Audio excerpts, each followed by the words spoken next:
Thank you, thank you, thank you. Is my mic on? Are we good? Okay, so this talk is about a question that has fascinated me my whole life, that has kept me up many long nights, and that question is this one. Is there anybody else out there? Out of the billions, hundreds of billions of stars in our galaxy, and the many, many, many more galaxies in the universe, are we the only example of intelligent life?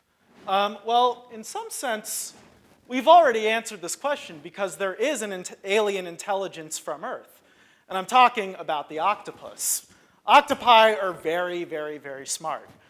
In fact, in aquariums, they often have to put astroturf on the top of the octopus's tanks, or they will crawl out, crawl to the neighboring tanks, crawl into those tanks, eat whatever's in them, crawl back to their tanks, break back into their tanks, and carry on with their days. So that takes a certain level of cleverness, right? That takes an intelligence. As well as any aquarium will tell you that if you're keeping an octopus, you need to give them puzzles, or they will get bored, they will get depressed. These are all signatures that we would associate with a kind of intelligence. So we have to think about this, right? If it happened multiple times on Earth, then chances are it must have happened many other times throughout the observable universe. And this is because the Earth is the very new kid on a very old block. The oldest planet, the oldest Earth-like terrestrial planet that we know of is 11 billion years old. That's Kepler 444.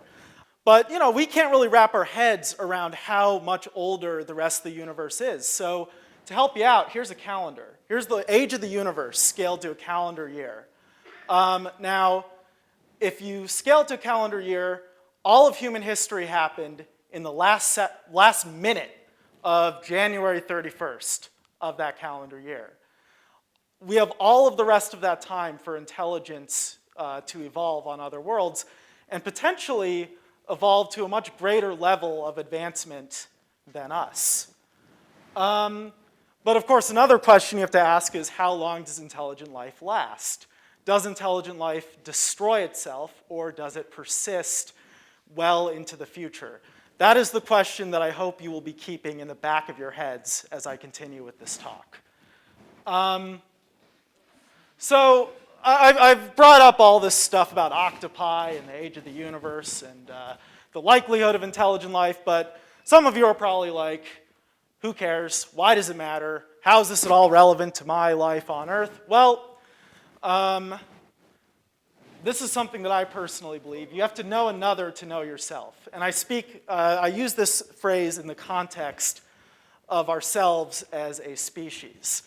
Now, what do I mean by that exactly? Well, I'd like you to consider this quote from one of my favorite writers, Douglas Adams. He said, "Imagine a puddle waking up one morning and thinking, this is an interesting world I find myself in, an interesting hole I find myself in. Fits me rather neatly, doesn't it? In fact, it fits me so staggeringly well, it must have been made to have me in it."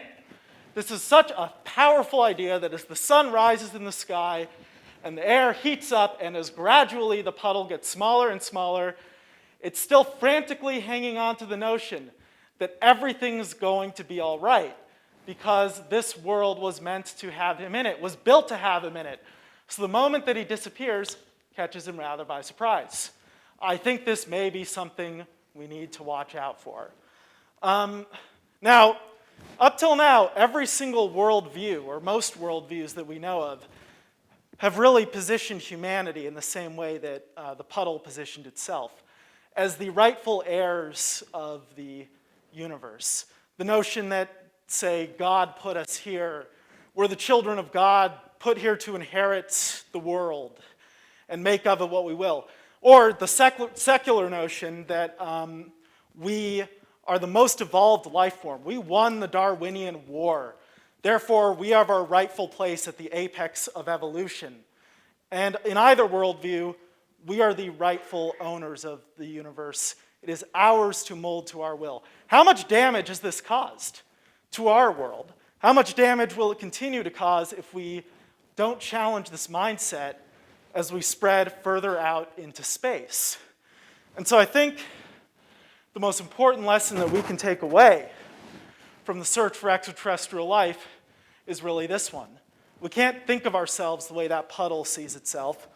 We have to think of ourselves as being a part of a much greater ocean. Perhaps we're on a continuum of intelligence, a continuum where we are very near the bottom. If so, we can stop thinking ourselves as the emperors of creation and start thinking of ourselves as students with a lot to learn.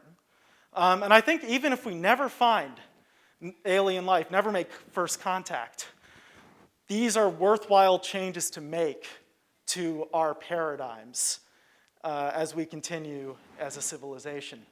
So another question, though, is what if we do find them? What if we do make contact?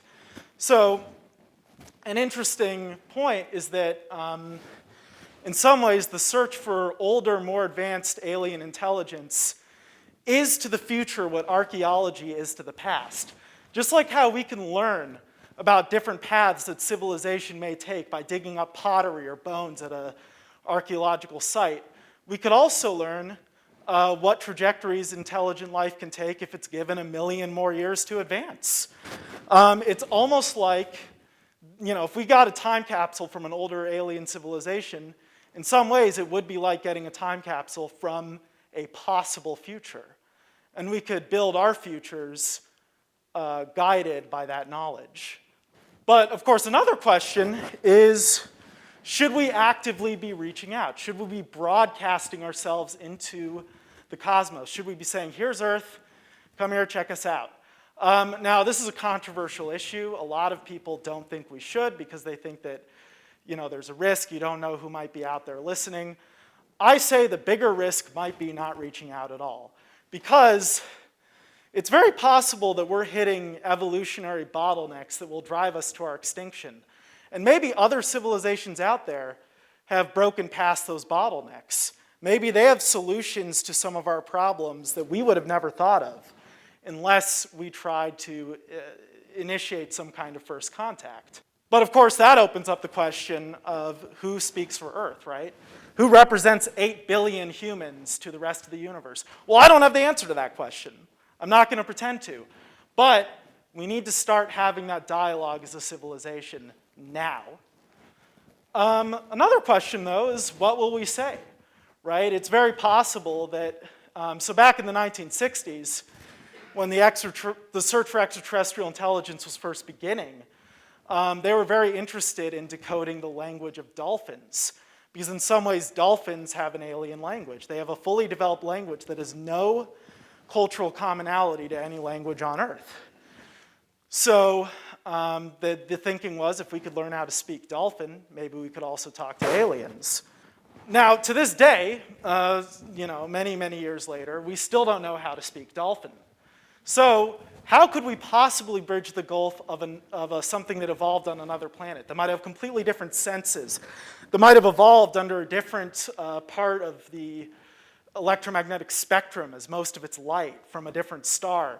Well, even if we never do bridge that gap, I think the act of trying to communicate with something so utterly foreign from us and so different from us, and trying to bridge the gulf of potentially millions of years of evolution and potentially billions of light years of distance, can teach us a lot about how small the gulfs are between each other.